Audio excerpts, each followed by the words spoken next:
Good afternoon.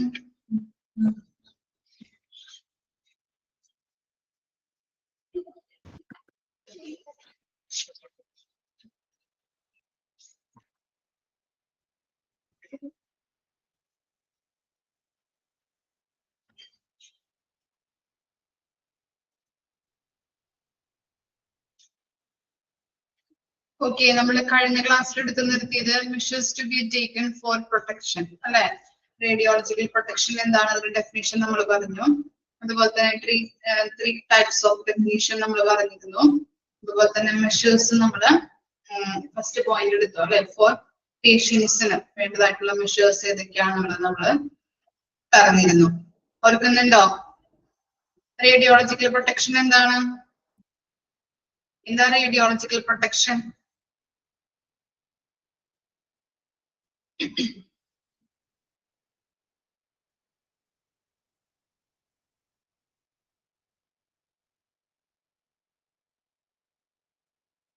എന്താണ് radiological protection?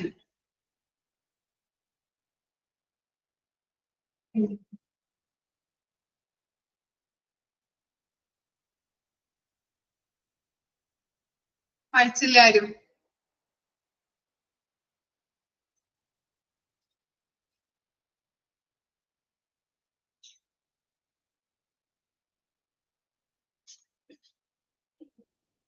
ആ റേഡിയേഷനിൽ നിന്ന് പേഷ്യൻസിനെ പ്രൊട്ടക്ട് ചെയ്യാം അല്ലെ?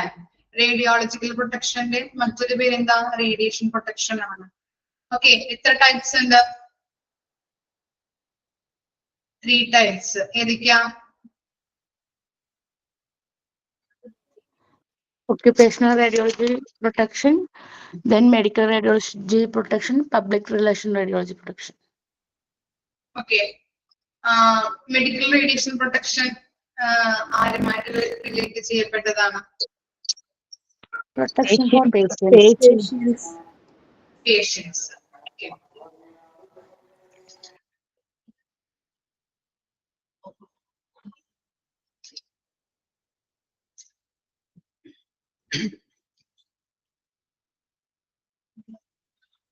അപ്പൊ നമുക്ക് നോക്കാം next topic, measures to be taken for protection. Okay, for പബ്ലിക്കിന്റെ നമ്മൾ പറഞ്ഞിരുന്നു, ജസ്റ്റ് ഒന്ന് റിവൈസ് ചെയ്യാം. Optimisation of X-ray or CT dose. എന്താ പറയുന്നത്? നമ്മള് ഈ കറക്റ്റ് അളവിൽ അല്ലെ റേഡിയേഷൻ ചെയ്യുമ്പോൾ CT ഡോസ് ആയാലും എക്സ്റേ ഒക്കെ എടുക്കുമ്പോൾ കറക്റ്റ് അളവില് അവർക്ക് കൊടുക്കാനായിട്ട്, റേഡിയേഷൻ കൊടുക്കാനായിട്ട് ശ്രമിക്കണം. അതുപോലെ തന്നെ ഷീൽഡിങ് ഓഫ് പേഷ്യന്റ് പാർട്സ്. നമ്മൾ എക്സ്റേ ഒക്കെ എടുക്കുമ്പോൾ കറക്റ്റ് ആയിട്ട് പേഷ്യൻസിനെ കവർ ചെയ്യണം അല്ലെ? ഷീൽഡിങ് എന്ന് പറഞ്ഞാൽ കവചം അല്ലെങ്കിൽ കവർ ചെയ്യാം അല്ലെ? ഡ്രസ് ഇടിപ്പിച്ചിട്ട് അവർ റേഡിയേഷൻ മറ്റു ഭാഗങ്ങളിൽ, ഇപ്പൊ കൈക്കാണ് എക്സ്റേ എടുക്കുന്നതെങ്കിൽ കൈ മാത്രം ഓപ്പൺ ആക്കിയിട്ടിട്ട് മറ്റു ശരീരഭാഗങ്ങളെല്ലാം കവർ ചെയ്ത് വെക്കാൻ. ഇതിനു വേണ്ടിയിട്ടാണ് റേഡിയേഷൻ ഏൽക്കാതിരിക്കാൻ വേണ്ടിയിട്ട്. Periodic calibration of machines and quality control. അപ്പൊ എന്താ പറയുന്നത്? മെഷീൻ കറക്റ്റ് ആയിട്ട് പ്രവർത്തിക്കുന്നുണ്ടോ, എന്തെങ്കിലും റിപ്പയേഴ്സ് വേണോ, മെയിൻ്റെനൻസ് വർക്കുകൾ വേണോ എന്നുള്ളത് പീരിയോഡിക്കലി ചെക്ക് ചെയ്യാം. അതുപോലെ തന്നെ മെഷർമെന്റും കറക്റ്റ് ആണോ എന്നുള്ളത് ചെക്ക് ചെയ്യേണ്ടതാണ്. പിന്നെ എന്താ? Reduce the time spend near the x-ray sources. നമ്മൾ എക്സ്റേ എടുത്ത് കഴിഞ്ഞതിന് ശേഷം പേഷ്യൻസിന്റെ ആ റൂമിൽ നിന്ന് എത്രയും പെട്ടെന്ന് തന്നെ നമ്മൾ ഇറക്കേണ്ടതാണ് അല്ലെ? കാരണം എന്താണ്? റേഡിയേഷൻ ഏൽക്കാൻ സാധ്യതയുണ്ട്. അതുകൊണ്ട് തന്നെ എത്രയും പെട്ടെന്ന് CT സ്കാൻ ആയാലും MRI എടുത്തു കഴിഞ്ഞാലും എത്രയും പെട്ടെന്ന് തന്നെ ആ റൂമിൽ നിന്ന് പെട്ടെന്ന് തന്നെ ഇറക്കേണ്ടതാണ്. ഇത്തരം കാര്യങ്ങളാണ് ഫോർ പേഷ്യൻസുമായിട്ട് ബന്ധപ്പെട്ടിട്ടുള്ളത്. ഇനി ഫോർ സ്റ്റാഫ് നോക്കാം. adequate distance 3 meter between the mission and the control panel. Okay, മെഷീനും അതുപോലെ തന്നെ കൺട്രോൾ പാനലും തമ്മിലൊരു മതിയായ രീതിയിലുള്ള ഒരു ആഡിക്വേറ്റ് ഡിസ്റ്റൻസ് വേണം കീപ്പ് ചെയ്യാനായിട്ട്. കൺട്രോൾ പാനൽ എന്ന് പറഞ്ഞിട്ടുണ്ടെങ്കിൽ അവിടുത്തെ സ്റ്റാഫുകൾ തന്നെയാണ്. അപ്പൊ മെഷീനും അത് കൺട്രോൾ ചെയ്യുന്ന കൺട്രോൾ പാനൽസ് ഉണ്ടാവും, സ്റ്റാഫുകൾ ഉണ്ടാവും. അത് മെഷീനും അവരും തമ്മിലൊരു ആഡിക്വേറ്റ് ആയിട്ടുള്ള ഡിസ്റ്റൻസ് കീപ്പ് ചെയ്യണം. എന്താണ് അങ്ങനെ പറയാനുള്ള കാരണം? അവർക്ക് റേഡിയേഷൻ അല്ലെ കറക്റ്റ് ആയിട്ടുള്ള രീതിയിൽ പെട്ടെന്ന് തന്നെ അവർക്ക് റേഡിയേഷൻ എത്താൻ സാധ്യതയുണ്ട്. അതുകൊണ്ടാണ് എന്ത് ചെയ്യുന്നത് എന്ന് പറയുന്നത്, ഈ കറക്റ്റ് ആയിട്ടുള്ള രീതിയിൽ അവർക്ക് റേഡിയേഷൻ എത്താൻ സാധ്യതയുള്ളത് കൊണ്ട് തന്നെ ഒരു ഡിസ്റ്റൻസ് കീപ്പ് ചെയ്യണം. ആവശ്യത്തിനനുസരിച്ച് നമ്മൾ ഈ കൺട്രോൾ പാനലും അതുപോലെ തന്നെ മെഷീനും തമ്മിലുള്ള ഡിസ്റ്റൻസ് നമ്മൾ കീപ്പ് ചെയ്തിരിക്കണം അവിടുത്തെ സ്റ്റാഫുകൾ. ഇനി എന്താ, leave apron, gloves and goggles during the time of positioning the patient. ഇനി പൊസിഷനിങ് ദ പേഷ്യന്റ് അല്ലെ, പേഷ്യൻസിനെ നമ്മൾ എക്സ്റേ ചെയ്യാനോ അല്ലെങ്കിൽ CT സ്കാൻ MRI സ്കാൻ ഒക്കെ ചെയ്യാനായിട്ട് പൊസിഷനിങ് ചെയ്ത് അങ്ങോട്ടും ഇങ്ങോട്ടൊക്കെ കിടത്തുമല്ലോ, അവരെ കിടത്തുന്ന സമയത്ത് എന്ത് ചെയ്യണം? നമ്മള് സ്റ്റാഫുകള് ഇടേണ്ട കാര്യങ്ങളാണ് അവിടെ കൊടുത്തിരിക്കുന്നത്. ഏപ്രൺ ഇടാം, അതുപോലെ ഗ്ലൗസ് ധരിക്കാം, ഗോഗിൾസ് എന്ന് പറഞ്ഞിട്ടുണ്ടെങ്കിൽ കണ്ണടകൾ ധരിച്ചിരിക്കണം. എന്തുകൊണ്ടാണ്? ഇവർക്ക് കറക്റ്റ് ആയിട്ട് അല്ലെ അവിടെ വർക്ക് ചെയ്യുന്ന സ്റ്റാഫുകൾ ആയതുകൊണ്ട് തന്നെ അവർക്ക് റേഡിയേഷൻ എത്താൻ സാധ്യതയുണ്ട്. അപ്പോ പ്രൊട്ടക്ഷൻ മെഷേഴ്സ് ആയിട്ടാണ് പറയുന്നത് എന്ത്, ഗോഗിൾസ്, കണ്ണടകള്, അതുപോലെ തന്നെ ഗ്ലൗസുകള്, ഏപ്രൺസ് ഒക്കെ ധരിക്കുക എന്നുള്ളത്. പിന്നെന്താ, use of personal displaying devices TLD, thermoluminescent dosimeter. Dosimeter instrument that measures the exposure to ionizing radiation over the given period. Dosimeterന്റെ എക്സ്പാൻഡ് ഫോം ആണ് കേട്ടോ TLD എന്ന് പറഞ്ഞാല്, ഫുൾ നെയിം ആണ് കൊടുത്തിരിക്കുന്നത്. തെർമോലൂമിനസെന്റ് ഡോസിമീറ്റർ അണ്ടർലൈൻ ചെയ്യാം കേട്ടോ. TLD ഫുൾ ഫോം ഒക്കെ ചോദിക്കാവുന്നതാണ്, അണ്ടർലൈൻ ചെയ്ത് വെക്കാം.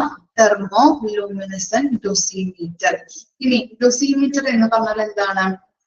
ഒരു ഇക്വിപ്മെന്റ് അല്ലെങ്കിൽ ഇൻസ്ട്രുമെന്റ് ആണ് അല്ലെ. അവര് നിശ്ചിത കാലയളവില് റേഡിയേഷനുമായിട്ട് അവിടെ വർക്ക് ചെയ്യുന്ന ആളുകൾ എത്രത്തോളം എക്സ്പോഷർ സമ്പർക്കം പുലർത്തുന്നുണ്ട് എന്ന് മെഷർ ചെയ്യുന്ന ഒരു ഇൻസ്ട്രുമെന്റ് ആണ് ഡോസിമീറ്റർ എന്ന് പറയുന്നത്. ഓക്കെ, ഡോസിമീറ്റർ എന്ന് പറഞ്ഞിട്ടുണ്ടെങ്കിൽ അവിടെ വർക്ക് ചെയ്യുന്ന ആളുകള് എത്രത്തോളം സമ്പർക്കം പുലർത്തിയിട്ടുണ്ട്, റേഡിയേഷനുമായിട്ട് ബന്ധപ്പെട്ട് അവർ എത്രത്തോളം സമ്പർക്കം പുലർത്തിയിട്ടുണ്ട് എന്ന് മെഷർ ചെയ്യാൻ പറ്റുന്ന ഒരു ഇൻസ്ട്രുമെന്റിനെയാണ് നമ്മൾ ഡോസിമീറ്റർ എന്ന് പറയുന്നത്. ഓക്കെ, നിശ്ചിത കാലയളവില് അയനൈസിങ് റേഡിയേഷനുമായിട്ട് ബന്ധപ്പെട്ട് അവിടെ വർക്ക് ചെയ്യുന്ന സ്റ്റാഫുകൾ അല്ലെങ്കിൽ വർക്ക് ചെയ്യുന്ന ആളുകളെ എത്രത്തോളം സമ്പർക്കം പുലർത്തിയിട്ടുണ്ട് എന്ന് മെഷർ ചെയ്യുന്ന ഒരു ഇൻസ്ട്രുമെന്റ് ആണ് ഡോസിമീറ്റർ.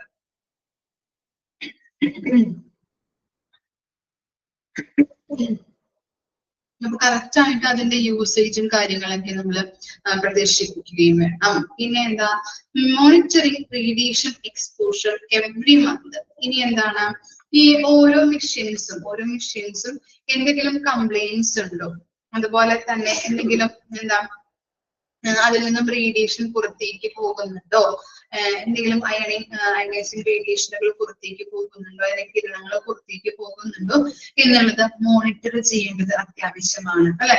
ഇപ്പൊ എന്തെങ്കിലും മെഷീൻസുകളൊക്കെ വളരെ എന്താ ചിലപ്പോൾ റിപ്പയേഴ്സ് ഉണ്ടാവാം, അല്ലെങ്കിൽ മെയിൻ്റനൻസ് വർക്കുകളൊക്കെ ഉണ്ടാവാം, എന്തെങ്കിലും കംപ്ലൈന്റ് ഒക്കെ ഉണ്ടാവുന്നത് കൊണ്ട് തന്നെ റേഡിയേഷൻ ചിലപ്പോ അല്ലെങ്കിൽ കറക്റ്റ് ആയിട്ട് നമുക്ക് ഇമേജ് കിട്ടില്ല.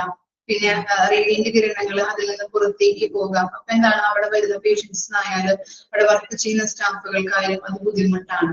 അതുകൊണ്ട് തന്നെ നമ്മൾ എന്ത് ചെയ്യണം, മോണിറ്റർ ചെയ്യേണ്ടത് അത്യാവശ്യമാണ്. ഓരോ മെഷീനും എന്തെങ്കിലും കംപ്ലൈന്റ്സ് ഉണ്ടോ, എന്തെങ്കിലും റിപ്പയേഴ്സ് വർക്കുകൾ ഉണ്ടോ എന്ന് നമ്മൾ മോണിറ്റർ ചെയ്യേണ്ടത് അത്യാവശ്യമാണ്. എവറി മന്ത് അത് നമ്മൾ ചെക്ക് ചെയ്യേണ്ടത് അത്യാവശ്യമാണ്. ഓക്കെ, ഫോർ സ്റ്റാഫിന് എന്തൊക്കെ കാര്യങ്ങളാണ് നമ്മൾ പറഞ്ഞത്? മെഷീനും അതുപോലെ തന്നെ കൺട്രോൾ പാനലും തമ്മിലുള്ള ഡിസ്റ്റൻസ് കീപ്പ് ചെയ്യാം. അതുപോലെ തന്നെ പേഷ്യൻസിനെ പൊസിഷൻ ചെയ്യുന്ന സമയത്ത് ഏപ്രൺസ്, ഗൂഗിൾസ്, ഗ്ലൗസ് ഒക്കെ ധരിക്കണം. ആര് ധരിക്കണം? വർക്കേഴ്സ് ധരിച്ചിരിക്കണം. അതുപോലെ തന്നെ തെർമോലൂമിനസെന്റ് ഡോസിമീറ്റർ എന്നാണ് TLDയുടെ ഫുൾ ഫോം, ഇമ്പോർട്ടന്റ് ആണ്, അണ്ടർലൈൻ ചെയ്ത് വെക്കാം. ഡോസിമീറ്റർ എന്ന് പറഞ്ഞിട്ടുണ്ടെങ്കിൽ ഒരു നിശ്ചിത കാലയളവില് അയനൈസിങ് റേഡിയേഷനുമായിട്ട് അവിടെ വർക്ക് ചെയ്യുന്ന സ്റ്റാഫുകള് എത്രത്തോളം സമ്പർക്കം പുലർത്തിയിട്ടുണ്ട് എന്ന് മെഷർ ചെയ്യുന്ന ഇൻസ്ട്രുമെന്റിനെയാണ് നമ്മള് ഡോസിമീറ്റർ എന്ന് പറയുന്നത്. അതുപോലെ തന്നെ ലാസ്റ്റ് പോയിന്റ് ഇതാ monitoring radiation exposure every month. എല്ലാ മാസവും എന്താണ് അവിടെ ഉള്ള അമിഷൻസിനെ കറക്റ്റ് ആയിട്ട് നമ്മൾ പീരിയോഡിക്കലി ചെക്ക് ചെയ്യാം, മോണിറ്റർ ചെയ്യേണ്ടത് അത്യാവശ്യമാണ്. എന്തെങ്കിലും കംപ്ലൈന്റ്സുകൾ ഉണ്ടോ, എന്തെങ്കിലും റിപ്പയർസ് വർക്കുകൾ ഉണ്ടോ, അല്ലെങ്കിൽ റേഡിയേഷൻ കിരണങ്ങൾ പുറത്തേക്ക് പോകുന്നുണ്ടോ എന്നുള്ളത് ചെക്ക് ചെയ്യേണ്ടത് അത്യാവശ്യമാണ്. ഓക്കെ, വായിച്ചു നോക്കാം കേട്ടോ. For staff.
അയച്ചോ?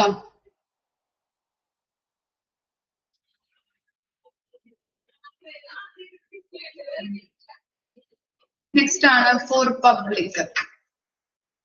മറ്റേ ഡിസ്റ്റൻസ് ഫ്രം ജനറൽ ട്രാഫിക്. ഇവിടെ ഉദ്ദേശിക്കുന്നത് എന്താണ്, നമ്മളിപ്പോ ഒരു ഹോസ്പിറ്റലിൽ, മൾട്ടി സ്പെഷ്യാലിറ്റി ഹോസ്പിറ്റലിലൊക്കെ പോകുമ്പോൾ അവിടെ കയറി ചെല്ലുമ്പോൾ എന്താ കാണുന്നത്, റിസപ്ഷൻ ഏരിയ ആണല്ലേ കാണുന്നത്. അപ്പൊ അവിടെയൊക്കെ നമ്മള് കാണാൻ പറ്റും, നമുക്ക് ഭയങ്കര തിരക്ക് അനുഭവപ്പെടുന്നത് അല്ലെ. ക്യൂ നിന്നിട്ടായാലും ആളുകള് എന്താ പേര് വിവരങ്ങളൊക്കെ രജിസ്റ്റർ ചെയ്തത് കാണാം. ഓരോ ലൈനായിരിക്കും, ഓരോ കമ്പ്യൂട്ടർ മുമ്പിൽ ഓരോ ലൈനായിരിക്കും.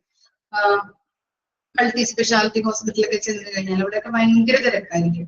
അതുപോലെ തന്നെ ലാബിൽ ചെന്ന് കഴിഞ്ഞിട്ടുണ്ടെങ്കിൽ അല്ലെ, നമുക്ക് ടെസ്റ്റുകളും കാര്യങ്ങളൊക്കെ ചെയ്യാൻ വേണ്ടി നമ്മൾ ചെല്ലുമ്പോൾ ഭയങ്കര ക്യൂവും ഇതൊക്കെ ആയിരിക്കും, ഭയങ്കര തിരക്കും ഇതൊക്കെ അനുഭവപ്പെടുന്നത് കാണാം അല്ലെ. ഓരോ കാര്യങ്ങളും ഓരോ ഹോസ്പിറ്റലിൽ ചെന്ന് കഴിഞ്ഞിട്ടുണ്ടെങ്കിൽ ആളുകൾ ഇപ്പൊ പ്രൈവറ്റ് ഹോസ്പിറ്റലിൽ പോകുന്നത് കൊണ്ട് തന്നെ ഓരോ ഏരിയാസും നമ്മൾ ചെല്ലുമ്പോൾ എന്താ അവിടെ നല്ല കെയറിങ് ആണ് ആളുകൾക്ക് ലഭിക്കുന്നത്. അതുപോലെ തന്നെ ക്യാഷ് കൂടുതലാണ് ഓരോ കാര്യങ്ങൾക്കായാലും. പക്ഷെ ആളുകൾ ക്യാഷ് നോക്കുന്നില്ല, ആളുകൾ എന്താ നല്ല രീതിയിൽ ഫെസിലിറ്റീസിന് കെയർ കൊടുക്കുന്ന ഹോസ്പിറ്റലുകളിലാണ് പോവാൻ നോക്കുന്നത്. അതുകൊണ്ട് തന്നെ മൾട്ടി സ്പെഷ്യാലിറ്റി ഹോസ്പിറ്റലിലും സൂപ്പർ സ്പെഷ്യാലിറ്റി ഹോസ്പിറ്റലൊക്കെ പോയി കഴിഞ്ഞിട്ടുണ്ടെങ്കിൽ വളരെ തിരക്ക്, ഓരോ ഏരിയയിലും വളരെ തിരക്കാണ് നമുക്ക് അനുഭവപ്പെടുന്നത് അല്ലെ. ഓക്കെ, അപ്പൊ എന്ത് ചെയ്യണം, ഒരു ഡിസ്റ്റൻസ് നമ്മള് എന്താണ് ഇവയിൽ നിന്നും മാറി കുറച്ചിപ്പോ റിസപ്ഷൻ ഏരിയയിലായിക്കോട്ടെ, അതുപോലെ തന്നെ ലബോറട്ടറി അല്ലെ ലാബ് ഏരിയയിൽ നിന്നായിക്കോട്ടെ കുറച്ച് മാറി വേണം ഈ റേഡിയോളജി ഡിപ്പാർട്ട്മെന്റ് സ്ഥാപിക്കാനായിട്ട്. നമ്മൾ പറഞ്ഞു അല്ലെ, എന്താണ് അവിടെയൊക്കെ ഭയങ്കര തിരക്കാണ്. അതുകൊണ്ട് തന്നെ പല പബ്ലിക്കിനും അല്ലെങ്കിൽ ജനങ്ങൾക്ക് പൊതുജനങ്ങൾക്കായാലും എന്താ അവിടെ തിരക്ക് അനുഭവപ്പെടുന്നത് കൊണ്ട് തന്നെ റേഡിയേഷൻ ഇനിയുള്ള റേഡിയോളജി ഡിപ്പാർട്ട്മെന്റ് അവിടെ സ്ഥാപിച്ചു കഴിഞ്ഞിട്ടുണ്ടെങ്കിൽ എന്താണ് പൊതുജനങ്ങൾക്ക് റേഡിയേഷൻ കിട്ടാൻ സാധ്യതയുണ്ട്. അതുകൊണ്ട് തന്നെ ഇനിയുള്ള തിരക്കുള്ള ഏരിയാസിൽ നിന്നൊക്കെ മാറി അകലം പാലിച്ച് വേണം ഇങ്ങനെയുള്ള റേഡിയോളജി ഡിപ്പാർട്ട്മെന്റുകൾ സ്ഥാപിക്കാനായിട്ട്. പിന്നെന്താ, യൂസ് വാർണിംഗ് ബോർഡ്സ്. ഓക്കെ, എന്താ മുന്നറിയിപ്പ് ബോർഡുകൾ സ്ഥാപിക്കേണ്ടത് അത്യാവശ്യമാണ്. നിങ്ങൾ കാണാറില്ലേ റേഡിയോളജി ഡിപ്പാർട്ട്മെന്റിന്റെ മുൻപില് മുന്നറിയിപ്പ്, അപായം എന്നൊക്കെ പറഞ്ഞിട്ട് ഉള്ള ബോർഡുകൾ സ്ഥാപിച്ചിരിക്കുന്നത് അല്ലെ, നമ്മൾ കാണാൻ പറ്റും. പിന്നെന്താ, yellow glow signs for radiation area. അപ്പൊ എന്താണ് യെല്ലോ ഗ്ലോ, എന്താണ് മഞ്ഞ നിറത്തിൽ തിളങ്ങുന്ന സൈൻ ബോർഡുകൾ സ്ഥാപിച്ചിരിക്കണം അല്ലെ. നമ്മൾ കണ്ടിട്ടുള്ളത് ഇവിടെ നോക്കിയേ, കൊടുത്തിരിക്കുന്നത് കണ്ടോ, മഞ്ഞ നിറത്തിൽ തിളങ്ങുന്ന സൈൻ ബോർഡുകൾ റേഡിയേഷൻ ഏരിയ എന്നൊക്കെ പറഞ്ഞിട്ട് അങ്ങനെയുള്ള സൈൻ ബോർഡുകൾ സ്ഥാപിച്ചിരിക്കണം. കാരണം എന്തിനാണ്, ആളുകൾക്ക് അത് പെട്ടെന്ന് ഐഡന്റിഫൈ ചെയ്യാനും അപകടങ്ങൾ തിരിച്ചറിയാനും വേണ്ടിയിട്ടാണ്. It is also needed that warning light are clearly seen and it when the X-ray machines behind the leaded door is discharging radiation to prevent unintentional entry into the room without the warning radiation protection. ഇവിടെ എന്താ പറയുന്നത്, നമ്മൾ x-ray എടുക്കാൻ പോകുമ്പോൾ x-ray എടുക്കുന്ന സമയത്ത് പൊതുജനങ്ങൾ എന്തായിരിക്കും, അല്ലെങ്കിൽ കൂട്ട് വന്നിരിക്കുന്ന ആൾക്കാർ റിലേറ്റീവ്സ് ഒക്കെ അവിടെ വെയിറ്റ് ചെയ്തിരിക്കാൻ പറയും അല്ലെ. എക്സ്റേ എടുക്കുന്ന ആളെ മാത്രമേ ഉള്ളൂ ആ റൂമിലേക്ക് കയറ്റുന്നത് ഇല്ലേ. ഇനി എക്സ്റേ എടുക്കുമ്പോ ആ സമയത്ത് എക്സ്റേ എടുക്കുന്നുണ്ട് എന്നറിയാൻ വേണ്ടിയിട്ട് നമ്മൾ എന്താണ്, എക്സ്റേ എടുക്കുന്ന സമയത്ത് ആ ഡോർ, ആ റൂമിന്റെ ഡോറിന്റെ മുൻപിൽ ഇങ്ങനെ റെഡ് ലൈറ്റുകൾ ഇങ്ങനെ മാറുന്നത് കാണാം, എന്താ തെളിഞ്ഞ് ഇങ്ങനെ പോകുന്നത് കാണാൻ പറ്റും. ശ്രദ്ധിച്ചിട്ടുണ്ടോ നിങ്ങള്? ശ്രദ്ധിച്ചിട്ടുണ്ടോ? എക്സ്റേ എടുക്കുന്ന റൂമിന്റെ അല്ലെങ്കിൽ സ്കാനുകൾ ചെയ്യുന്ന റൂമിന്റെ ഒക്കെ അവിടെ എന്താ ഇങ്ങനെ റെഡ് ലൈറ്റുകൾ ഇങ്ങനെ പോകുന്നത് കാണാൻ പറ്റും, ഡോറിന്റെ ഒരു കുറച്ച് മുകളിലായിട്ട് നോക്കിക്കഴിഞ്ഞാല്. ഇനി ശ്രദ്ധിക്കാത്തവര് ഇനി സ്കാനൊക്കെ എടുക്കാൻ പോകുമ്പോൾ ശ്രദ്ധിക്കുക, എക്സ്റേ എടുക്കാൻ പോകുമ്പോ. ശ്രദ്ധിച്ചിട്ടുണ്ട് അല്ലെ. എന്തിനു വേണ്ടിയിട്ടാണ് അങ്ങനെ റെഡ് ലൈറ്റുകൾ ഇങ്ങനെ പോകുന്നത്? എന്തിനാ, എന്തായിരിക്കാം കാരണം?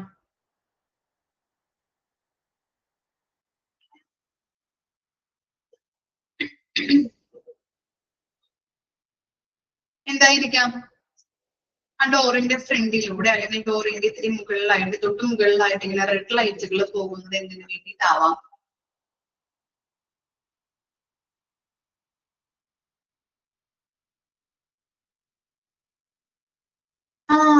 എക്സ്റേ എടുക്കുന്നുണ്ടെന്ന് അറിയാൻ വേണ്ടിയിട്ട് അല്ലെ. ചിലപ്പോ ആരെങ്കിലും അറിയാത്തവരൊക്കെ എക്സ്റേ എടുക്കുന്നുണ്ടെന്ന് അറിയാത്തവര് ചിലവരൊക്കെ ഇങ്ങനെ ലൈറ്റുകൾ തെളിയുമ്പോൾ നമ്മൾ ശ്രദ്ധിക്കും അല്ലെ. എന്തിനു വേണ്ടിയിട്ടാവാം, അല്ല എക്സ്റേ എടുക്കുന്നുണ്ട്, എന്തെങ്കിലും ഉള്ളിൽ നടക്കുന്നുണ്ട് എന്നുള്ളത് മനസ്സിലാക്കാൻ വേണ്ടിയിട്ടാണ് ഇങ്ങനെ ലൈറ്റുകൾ തെളിയുന്നത് അല്ലെ. ഇനി ലൈറ്റുകൾ ചിലപ്പോ ശ്രദ്ധിക്കില്ല ആളുകള്, അല്ലെങ്കിൽ എന്താ പെട്ടെന്ന് തന്നെ വീഡിയോ ഓഫ് ചെയ്യാട്ടോ എല്ലാവരും. ഓക്കെ, പെട്ടെന്ന് തന്നെ എന്താ പെട്ടെന്ന് ആളുകൾ വരുമ്പോ പൊതുജനങ്ങൾ ചിലപ്പോ ശ്രദ്ധിക്കില്ല. അപ്പൊ ആ റൂമിലേക്ക് പെട്ടെന്ന് കയറി കഴിഞ്ഞിട്ടുണ്ടെങ്കിൽ എന്താ അവിടെ ചിലപ്പോ എക്സ്റേ എടുക്കുന്നുണ്ടാവും അല്ലെ. അപ്പൊ എന്താണ്, റേഡിയേഷൻ കിരണങ്ങള് ഇയാളുടെ ബോഡിയിലേക്ക് പതിക്കാനായിട്ട് ഇടവരും ഇല്ലേ. അതുകൊണ്ടാണ് അത് അറിയിക്കാൻ വേണ്ടിയിട്ട് ഇവിടെ എക്സ്റേ എടുക്കുന്നുണ്ട്, ഇങ്ങോട്ടേക്ക് കയറാൻ പാടില്ല എന്നുള്ളത് കാണിക്കാൻ വേണ്ടിയിട്ട്, ജനങ്ങളെ അറിയിക്കാൻ വേണ്ടിയിട്ടാണ് റെഡ് ലൈറ്റുകൾ ഇങ്ങനെ പോകുന്നത്. ഓക്കെ, ഇനി എക്സ്റേ കഴിഞ്ഞ് കഴിയുമ്പോ റെഡ് ലൈറ്റ് വീണ്ടും ഇങ്ങനെ പോയിക്കൊണ്ടിരിക്കോ? ശ്രദ്ധിച്ചിട്ടുണ്ടോ? എക്സ്റേ എടുത്ത് കഴിയുമ്പോ ഇല്ല, എന്ത് ചെയ്യും? ലൈറ്റ് ഓഫ് ആകും അല്ലേ. അത് കഴിഞ്ഞു, എക്സ്റേ എടുത്ത് കഴിഞ്ഞു എന്ന് അറിയിക്കാൻ വേണ്ടിയിട്ടാണ് ലൈറ്റ് ഓഫ് ചെയ്യുന്നത്. ഓക്കെ, എക്സ്റേ എടുക്കുന്ന സമയത്ത് ആരും അങ്ങോട്ടേക്ക് കയറാൻ പാടില്ല എന്ന് അവരെ അറിയിക്കാൻ വേണ്ടിയിട്ടാണ് റെഡ് ലൈറ്റ് ഇങ്ങനെ എന്താണ് ഇങ്ങനെ പോകുന്നത് കാണിക്കുന്നത്. അതുപോലെ തന്നെ എക്സ്റേ എടുത്ത് കഴിയുമ്പോ അത് തന്നെ ഓഫ് ആവുകയും ചെയ്യുന്നുണ്ട്. ഓക്കെ, ക്ലിയർ ആയോ? വായിച്ചു നോക്കാം കേട്ടോ.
അയച്ചു കഴിഞ്ഞോ?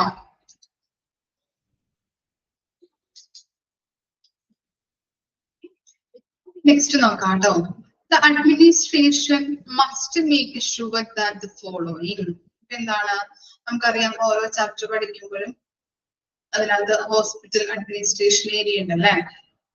അഡ്മിനിസ്ട്രേഷൻ ഏരിയ ഉറപ്പുവരുത്തേണ്ട ചില കാര്യങ്ങൾ നമ്മൾ പഠിക്കാറുണ്ട്. ഓക്കെ, റേഡിയോളജി ഡിപ്പാർട്ട്മെന്റുമായിട്ട് ബന്ധപ്പെട്ട് നമുക്ക് എന്താണ് കുറച്ച് കാര്യങ്ങൾ അഡ്മിനിസ്ട്രേഷൻ ഏരിയ നോക്കേണ്ട അല്ലെങ്കിൽ ഉറപ്പുവരുത്തേണ്ട കുറച്ച് കാര്യങ്ങളാണ് പോയിന്റ് വൈസ് ആയിട്ട് കൊടുത്തിരിക്കുന്നത്. Okay, enlarging and consenting all radiology department policies and course of action for the radiology department. എന്താ റേഡിയോളജി ഡിപ്പാർട്ട്മെന്റുമായിട്ട് ബന്ധപ്പെട്ട പോളിസീസും അതുപോലെ തന്നെ procedures, guide lines, course of actions അല്ലെ, എല്ലാ കാര്യങ്ങളും അല്ലെ, പോളിസീസ് ആയാലും പ്രൊസീജിയേഴ്സ് ആയാലും ഗൈഡ് ലൈൻസ് ആയാലും എല്ലാ കാര്യങ്ങളും enlarging എന്ന് പറഞ്ഞാൽ എന്താ, ഡെവലപ്പ് ചെയ്യുന്നത്. കൺസെന്റിങ് അനുമതി നൽകുന്നത് ആരാണ്?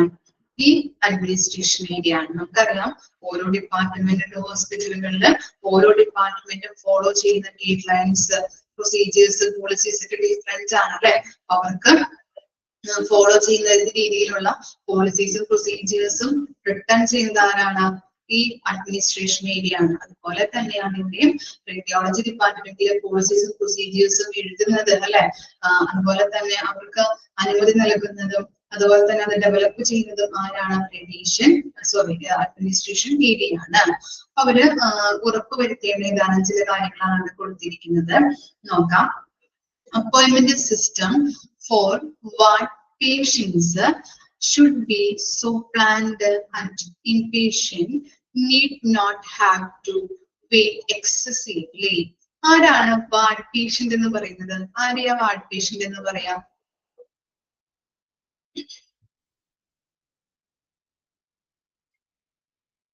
ആരെയാണ് വാർഡ് പേഷ്യന്റ് എന്ന് പറയുന്നത്?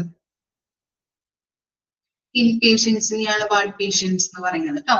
അഡ്മിറ്റ് ആയിട്ടുള്ള പേഷ്യൻസിന് അവരെ റേഡിയോളജി ഡിപ്പാർട്ട്മെന്റിലേക്ക് കൊണ്ടുവരുമ്പോ അധികം നേരം എന്ത് ചെയ്യാൻ പാടില്ല? വെയിറ്റ് ചെയ്യിപ്പിക്കാനായിട്ട് പാടില്ല. ഓക്കെ, അവരുടെ കാര്യങ്ങളൊക്കെ കറക്റ്റ് ആയിട്ട് വേഗം ചെയ്തു കൊടുക്കണം. പിന്നെ എന്താണ്?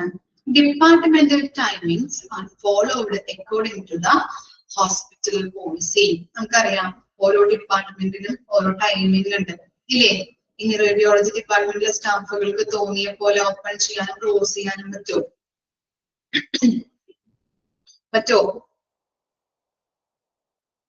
ഇല്ല. എല്ലാത്തിനും അതിൻ്റെതായിട്ടുള്ള ടൈമിംഗ് ഉണ്ട് അല്ലെ. അതനുസരിച്ച് വേണം നമ്മൾ ഓപ്പൺ ചെയ്യാനായിട്ടും ക്ലോസ് ചെയ്യാനായിട്ടും. അപ്പൊ ഡിപ്പാർട്ട്മെന്റിൽ ടൈമിംഗ് കറക്റ്റ് ആയിട്ട് ഫോളോ ചെയ്യുന്നുണ്ടോ എന്നുള്ളത് ശ്രദ്ധിക്കാം. പിന്നെ എന്താ? Non essential waiting time should be avert. Avert എന്ന് പറഞ്ഞാൽ ഒഴിവാക്കുക. ഒഴിവാക്കുക. അപ്പൊ എന്താണ്? ഇങ്ങനെ അനാവശ്യമായിട്ടുള്ള വെയിറ്റിംഗ് ടൈമിൽ പിന്നെ രോഗികൾ വന്നിട്ട് അവരെ വെയിറ്റ് ചെയ്യിപ്പിക്കുക, അതൊക്കെ ഒഴിവാക്കുക. ഓക്കെ, അതാ പറയുന്നത് അനാവശ്യമായിട്ട് അവരെ വെയിറ്റ് ചെയ്യിപ്പിക്കുന്നത് ഒഴിവാക്കണം. Prevent maintenance of machines and equipments. എന്ത് ചെയ്യണം? ഈ ഓരോ മെഷീൻസും അല്ലെ, റേഡിയോളജി ഡിപ്പാർട്ട്മെന്റിലുള്ള മെഷീൻസ് ഒക്കെ കറക്റ്റ് ആയിട്ടാണോ പ്രവർത്തിക്കുന്നത്, എന്തെങ്കിലും റിപ്പയർസ് ഉണ്ടോ, മെയിൻ്റെനൻസ് വർക്കുകൾ ഉണ്ടോ എന്നുള്ളത് നമ്മൾ നോക്കിയിട്ട് കറക്റ്റ് ആയിട്ട് നോക്കിയിട്ട് അതൊക്കെ അപ്പൊ തന്നെ ചെയ്തു തീർക്കാനായിട്ട് ശ്രദ്ധിക്കാം. The radiology department must maintain an effective working relationship with the medical staff, administration and other hospital departments and work services. അപ്പൊ എന്താണ്? ഈ നല്ല രീതിയിലുള്ള റേഡിയോളജി ഡിപ്പാർട്ട്മെന്റിലെ സ്റ്റാഫുകൾ എന്ത് ചെയ്യണം? മെഡിക്കൽ സ്റ്റാഫുകളുമായിട്ടും അഡ്മിനിസ്ട്രേഷൻ ഏരിയ ആയിട്ടും അതർ ഹോസ്പിറ്റൽ ഡിപ്പാർട്ട്മെന്റിലെ സ്റ്റാഫുകളായിട്ടൊക്കെ നല്ലൊരു വർക്കിംഗ് റിലേഷൻഷിപ്പ് മെയിൻറ്റെയിൻ ചെയ്ത് പോകുന്നുണ്ടോ, അവരെ കറക്റ്റ് ആയിട്ട് അത് പ്രവർത്തിക്കുന്നുണ്ടോ എന്നുള്ളത് ശ്രദ്ധിക്കേണ്ടത് ഹോസ്പിറ്റൽ അഡ്മിനിസ്ട്രേഷൻ ഏരിയ ആണ്. Assessment of quality and exactness of radiology services. അതുപോലെ തന്നെ അസസ്മെന്റ് എന്ന് പറഞ്ഞാൽ വിലയിരുത്തുക. റേഡിയോളജിയുമായിട്ട് ബന്ധപ്പെട്ട റേഡിയോളജി ഡിപ്പാർട്ട്മെന്റിൽ നിന്ന് കൊടുക്കുന്ന സർവീസുകൾ അതിന്റെ ക്വാളിറ്റിയോടെയാണ്, ഗുണനിലവാരത്തോടു കൂടിയിട്ടാണ് കൊടുക്കുന്നത്. എക്സാക്ട്നെസ് എന്ന് പറഞ്ഞാൽ സൂക്ഷ്മത, കറക്റ്റ് ആയിട്ട് അത് എക്സാക്ട്നെസ്സോട് കൂടിയിട്ടും ക്വാളിറ്റിയോട് കൂടിയിട്ടുമാണ് കൊടുക്കുന്നത് എന്നുള്ളത് വിലയിരുത്തുക. All the reports are to be signed by radiologist. Radiologist correct ആയിട്ട് എല്ലാ റിപ്പോർട്ടുകളും സൈൻ ചെയ്തിട്ട് വേണം കൊടുക്കാനായിട്ട്. അത് കറക്റ്റ് ആയിട്ട് സൈൻ ചെയ്യുന്നുണ്ടോ എന്നുള്ളത് ഉറപ്പുവരുത്താം. റേഡിയോളജിസ്റ്റ് എന്ന് പറഞ്ഞാൽ മെഡിക്കൽ ഡോക്ടേഴ്സുകളാണ് കേട്ടോ. Okay, there should be well-trained and registered radiographers. At least one should be available on call all time. ഇനി എന്താ വെൽ ട്രെയിൻഡ് ആയിട്ടുള്ളത്, രജിസ്റ്റേർഡ് വെൽ ട്രെയിൻഡ് ആയിട്ടുള്ള ആരാണ്? റേഡിയോഗ്രാഫേഴ്സ് ആണ് അവിടെ ഉള്ളത് അല്ലെ. റേഡിയോഗ്രാഫേഴ്സ് എന്ന് പറഞ്ഞാൽ ടെക്നിക്കൽ സ്റ്റാഫുകളാണ്. അപ്പൊ അവർക്ക് നല്ല രീതിയിൽ ട്രെയിനിങ് ലഭിച്ചവരാണ്. അവർക്ക് എന്തെങ്കിലും ഇപ്പോ അവിടെ എന്തെങ്കിലും ആവശ്യം വന്നിട്ടുണ്ടെങ്കിൽ അവരെ കോൾ ചെയ്യുമ്പോൾ അപ്പൊ തന്നെ അവിടെ അവൈലബിൾ ആയിരിക്കണം. അവര് അത് കറക്റ്റ് ആയിട്ട് അവൈലബിൾ ആകുന്നുണ്ടോ, അവിടെ ഉണ്ടോ എന്നുള്ളത് ഉറപ്പുവരുത്താം. പിന്നെന്താ, standard and regulations of Atomic Energy Regulatory Board (AERB) and the Division of Radiological Protection, Baba Atomic Research Center (BARC) should be clung to. എന്താണ് അവിടെ പറയുന്നത്? AERB അതുപോലെ തന്നെ റേഡിയോളജിക്കൽ പ്രൊട്ടക്ഷൻ, ബാബ അറ്റോമിക് റിസർച്ച് സെന്റർ, ഈ മൂന്നിന്റെയും എന്താ റെഗുലേഷൻസും അതുപോലെ തന്നെ എല്ലാ കാര്യങ്ങളും റെഗുലേഷൻസ് ആയാലും എന്താ സ്റ്റാൻഡേർഡ്സുകളൊക്കെ ആയാലും കറക്റ്റ് ആയിട്ട് അവരെ അനുസരിച്ചിട്ടാണ് റേഡിയോളജി ഡിപ്പാർട്ട്മെന്റ് പ്രവർത്തിക്കുന്നത് എന്നുള്ളത് അഡ്മിനിസ്ട്രേഷൻ ഉറപ്പുവരുത്തുക.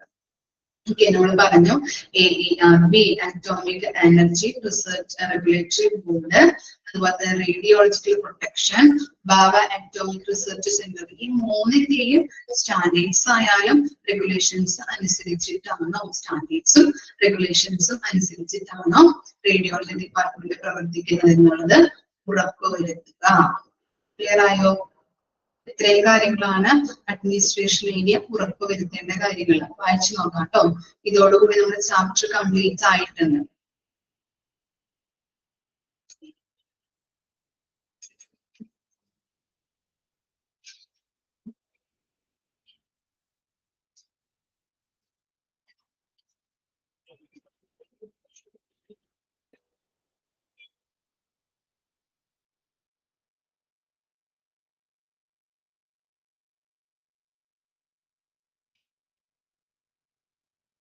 ഇത് ഇത്ര പെട്ടെന്ന് വായിച്ചു കഴിഞ്ഞോ?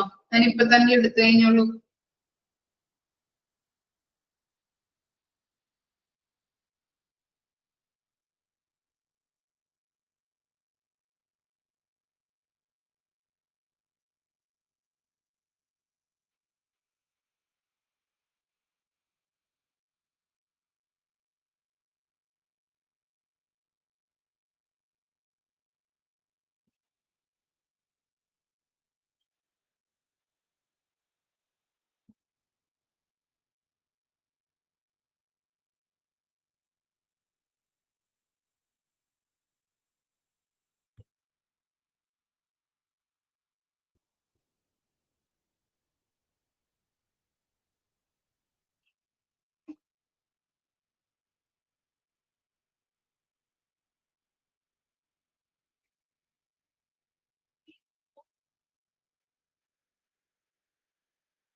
അച്ഛനോ?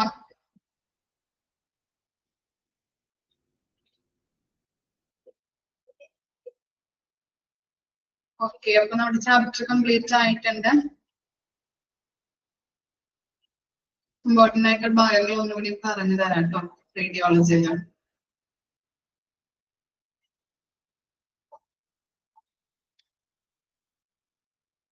X-ray, C T scan, ultrasound, MRI ഇതിന്റെയൊക്കെ ഫുൾ ഫോം പഠിച്ചിരിക്കുക കേട്ടോ. എക്സ്റേ ബോൺസിന് മാത്രമാണ് എന്നുള്ളത് ഓർത്ത് വെക്കാം.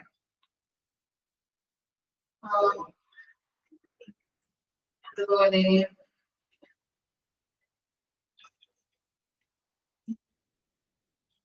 ഇപ്പൊ ഞങ്ങൾ ഓർത്ത് വെക്കാം കേട്ടോ. Biopsy procedure, angiography, angioplasty, dilation of blood vessels എന്നാണ് ഇതിന്റെ മറ്റൊരു പേര് എന്നുള്ളതൊക്കെ ഓർത്ത് വെക്കാം. റിസ്കുകൾ പഠിച്ചു വെക്കാൻ ഇമ്പോർട്ടന്റ് ആണ്. AERPയുടെ ഫുൾ ഫോം ഡയഗ്നോസ്റ്റിക് ഏരിയ വായിച്ചു വെക്കാം. പാവ ആന്റോമിക് റിസർച്ച് സെന്റർ, റേഡിയോളജിക്കൽ പ്രൊട്ടക്ഷൻ, അതിന്റെ ഇന്റർനാഷണൽ അറ്റോമിക് എനർജി ഏജൻസി എന്നുള്ളത് ഓർത്ത് വെക്കാം. 3 types of radiation protection ഉണ്ട് കേട്ടോ. റേഡിയോളജിക്കൽ പ്രൊട്ടക്ഷൻ ഉണ്ട്. അപ്പൊ ഏതൊക്കെയാണെന്നുള്ളത് ഓർത്ത് വെക്കാം. മെഷേഴ്സ്, അതുപോലെ തന്നെ TLD എന്ന് പറഞ്ഞാൽ തെർമോലൂമിനസെന്റ് ഡോസിമീറ്റർ ആണ്. ബാക്കിയുള്ള കാര്യങ്ങൾ വായിച്ചു വെക്കാം കേട്ടോ. ഓക്കെ,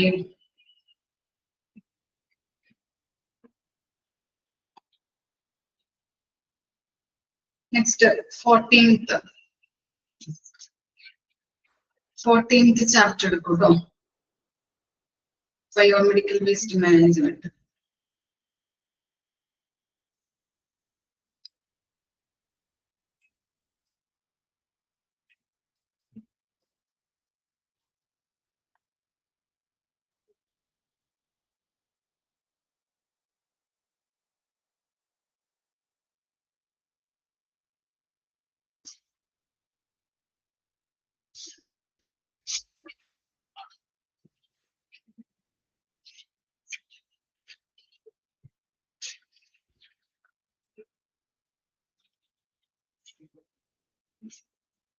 ഓക്കെ, എന്താണ് ബയോമെഡിക്കൽ വേസ്റ്റ് മാനേജ്മെന്റ്? ഹോസ്പിറ്റലിലൊക്കെ പോകുമ്പോ ഈ ഏരിയക്ക് കാണാറുണ്ടോ നിങ്ങള്?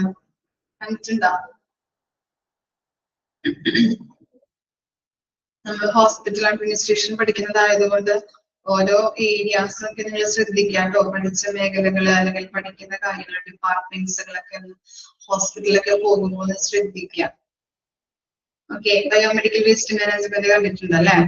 എന്തിനു വേണ്ടിയിട്ടാണ് ബയോമെഡിക്കൽ, അല്ലെങ്കിൽ എന്താണ് ബയോമെഡിക്കൽ വേസ്റ്റ് എന്ന് പറഞ്ഞാല്? എന്തിനു വേണ്ടിയിട്ടാണ് ഹോസ്പിറ്റലുകളിൽ ഈ സെക്ഷൻ ഉള്ളത്?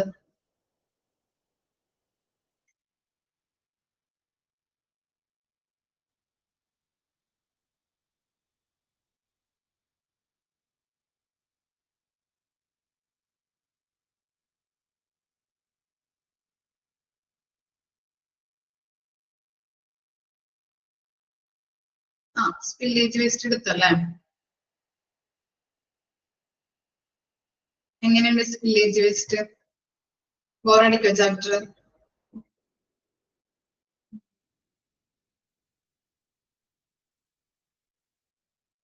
കുറച്ച് പാടാണ്. ഓക്കെ, അവിടെ ഇതും കുഴപ്പമൊന്നുമില്ല, പഠിച്ചു വരുമ്പോ ശരിയാവും.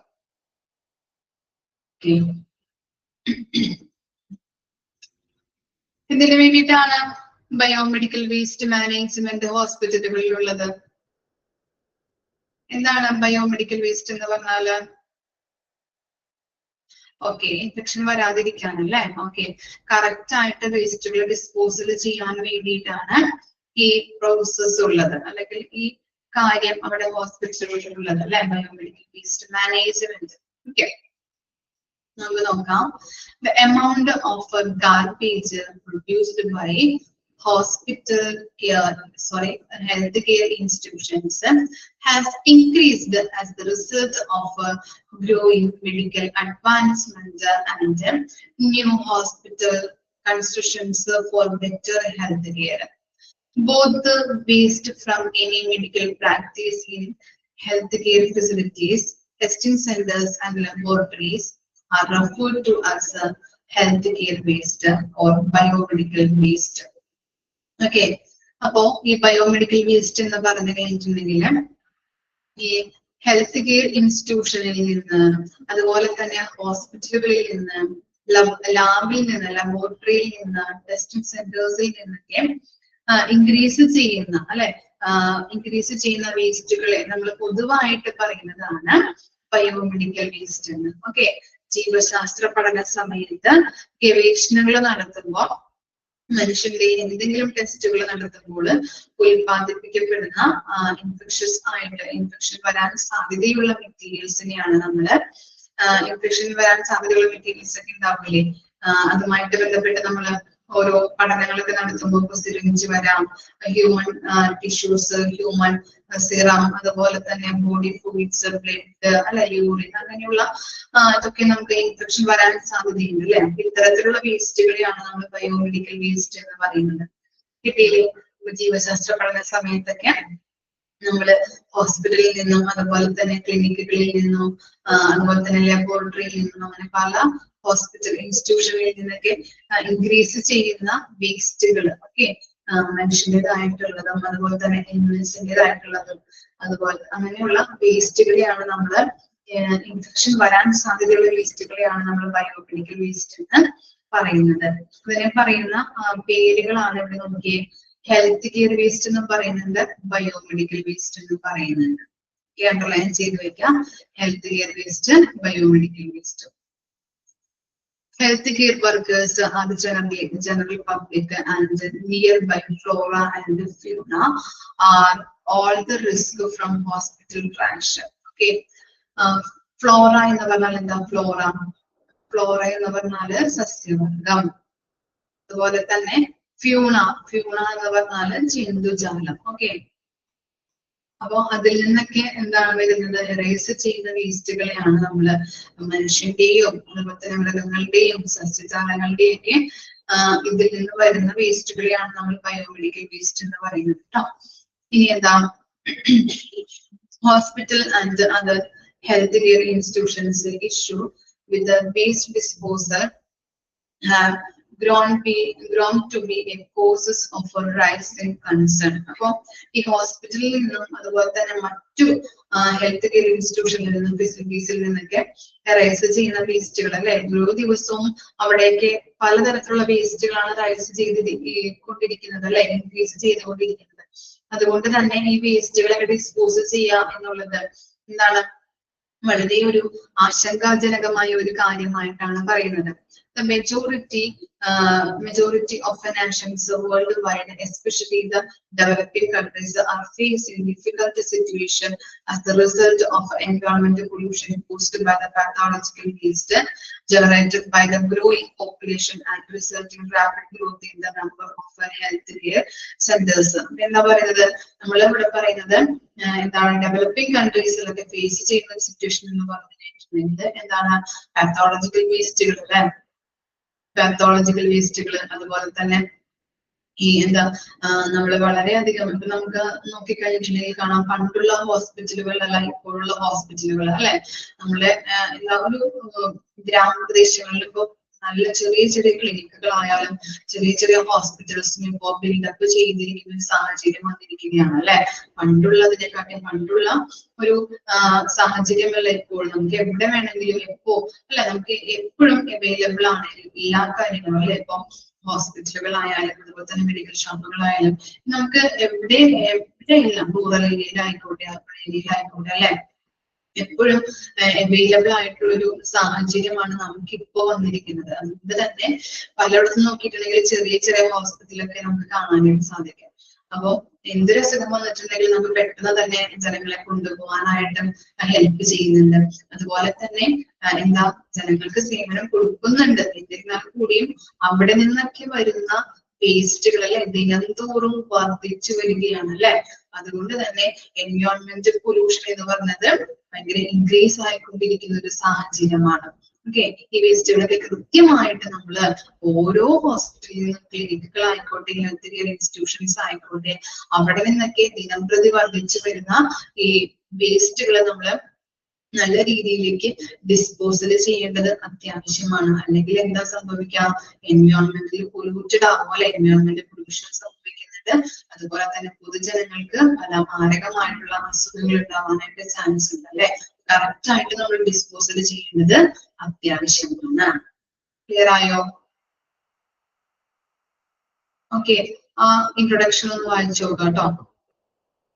എന്താണ് കൺസെപ്റ്റ് എന്ന് മനസ്സിലായോ? ബയോമെഡിക്കൽ വേസ്റ്റ് എന്ന് പറഞ്ഞാൽ എന്താണ്, അതുപോലെ തന്നെ അത് കറക്റ്റ് ആയിട്ട് നമ്മൾ ഡിസ്പോസൽ ചെയ്യേണ്ടത് അത്യാവശ്യമാണ്.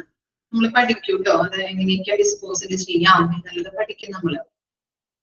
കൺസെപ്റ്റ് കിട്ടിയോ നിങ്ങൾക്ക്? ബയോമെഡിക്കൽ വേസ്റ്റ് എന്താണെന്നുള്ളത്. ഓക്കെ, ഇനി വായിച്ചു നോക്കാം കേട്ടോ. ബയോമെഡിക്കൽ വേസ്റ്റും അതുപോലെ തന്നെ ഹെൽത്ത് കെയർ വേസ്റ്റ് എന്നുള്ളത് അണ്ടർലൈൻ ചെയ്യാം. ഇത് മാത്രമുള്ളൂ അതിനകത്ത് ആ ഇൻട്രൊഡക്ഷനിൽ നമുക്ക് നോക്കാനുള്ളത്. ബാക്കിയുള്ളതൊന്ന് വായിച്ചു വെച്ചാൽ മതി കേട്ടോ.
ഇനി നെക്സ്റ്റ് ആണ് what is biomedical waste. Biomedical വേസ്റ്റിന്റെ ഷോർട്ട് ഫോം ആണ് കൊടുത്തിരിക്കുന്നത് BMW. Okay, BMW, biomedical waste.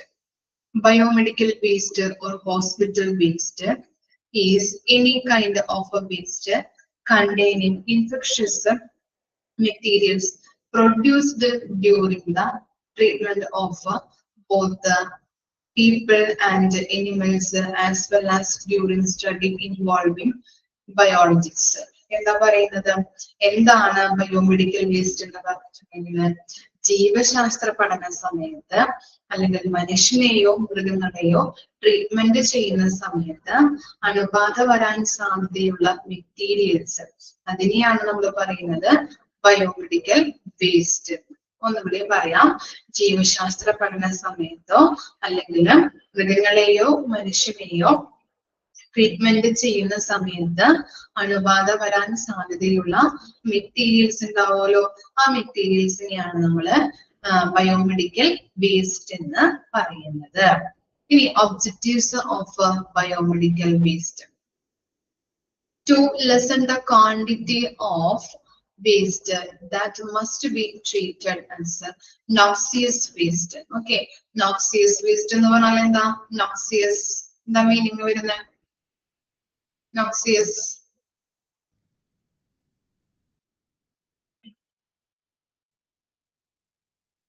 എന്തായിരിക്കും? Noxious എന്ന് പറഞ്ഞാല് ഹാനികരമായ. Noxious means ഹാനികരമായ ട്ടോ. അപ്പോൾ lessen the quantity of ദോഷകരമായിട്ടുള്ള. Okay, എന്താ? Lessen the quantity of a waste that must be treated as a noxious waste. എന്താണ്? മനുഷ്യന് അപകടങ്ങൾ അല്ലെങ്കിൽ റിസ്ക് ഉണ്ടാവാൻ സാധ്യതയുള്ള വേസ്റ്റുകളാണ് നോക്സിയസ് വേസ്റ്റ്.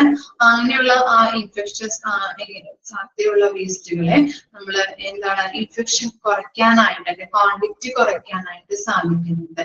അപ്പൊ ഇൻഫെക്ഷൻസ് ഉണ്ടാകാനായിട്ടും അപകട സാധ്യത കൂടുതലുള്ള ഒരു വേസ്റ്റുകളാണ് എന്ത് ഈ നോക്സിയസ് വേസ്റ്റ് എന്ന് പറഞ്ഞാൽ ഹാനികരമായിട്ടുള്ള വേസ്റ്റ്. പലതരത്തിലുള്ള റിസ്കുകൾ അപകട സാധ്യത കൂടുതലുള്ള വേസ്റ്റുകളാണ്. അതുകൊണ്ട് തന്നെ അതിന്റെ ക്വാണ്ടിറ്റി കുറയ്ക്കാനായിട്ട് ഹെൽപ്പ് ചെയ്യുന്നുണ്ട് എന്തിലൂടെ?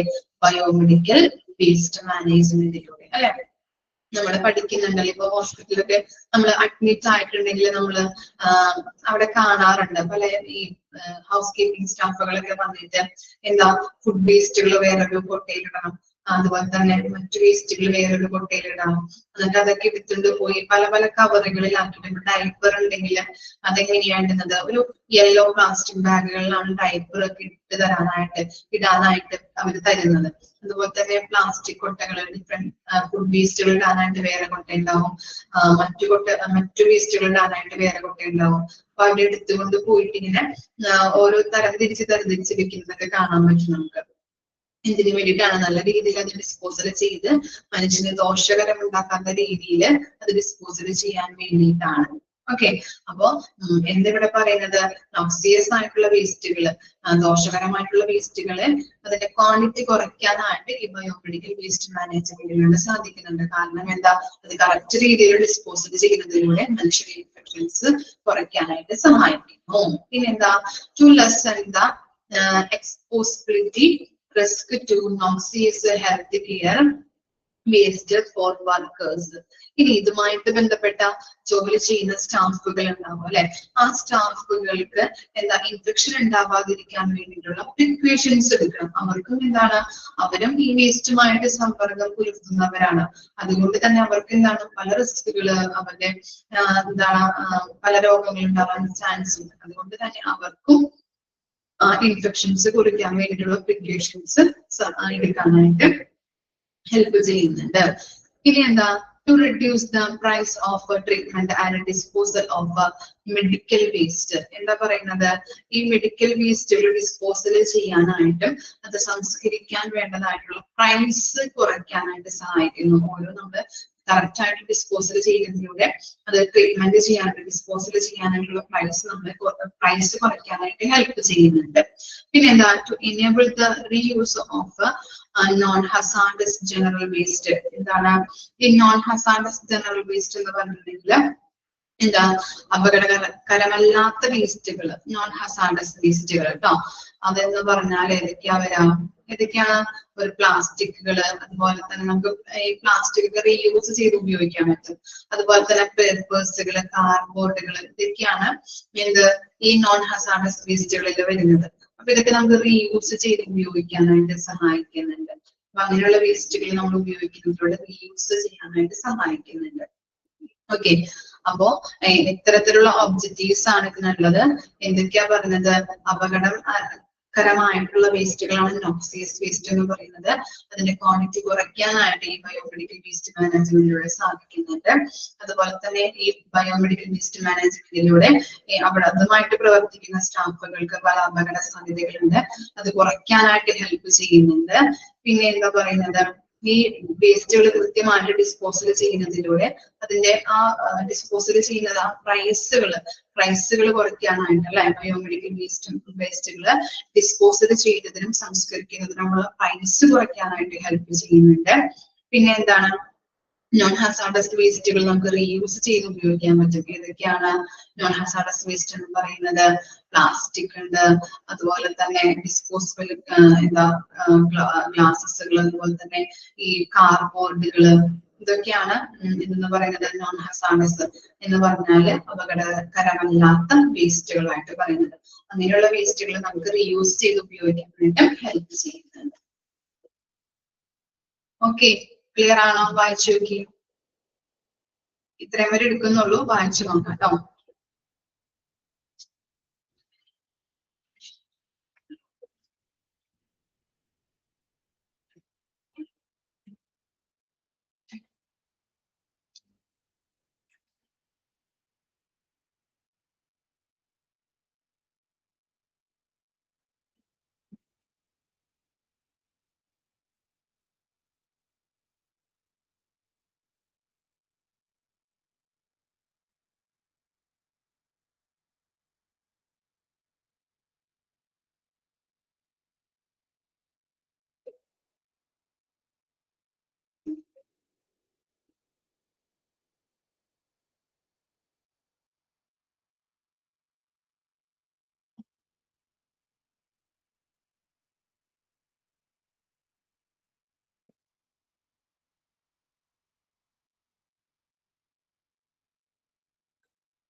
ക്ലിയർ ആണോ ഇത്രയും ഭാഗങ്ങള്?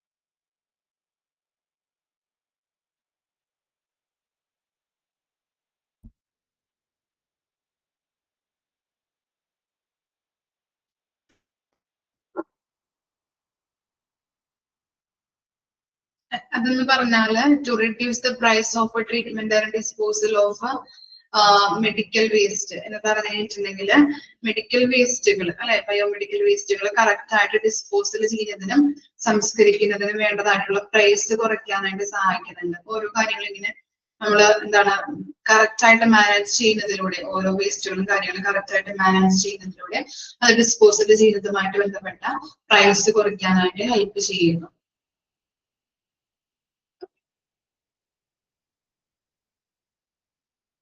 ഓക്കെ, വേറെ ഡൗട്ട് ഒന്നും ഇല്ലല്ലോ?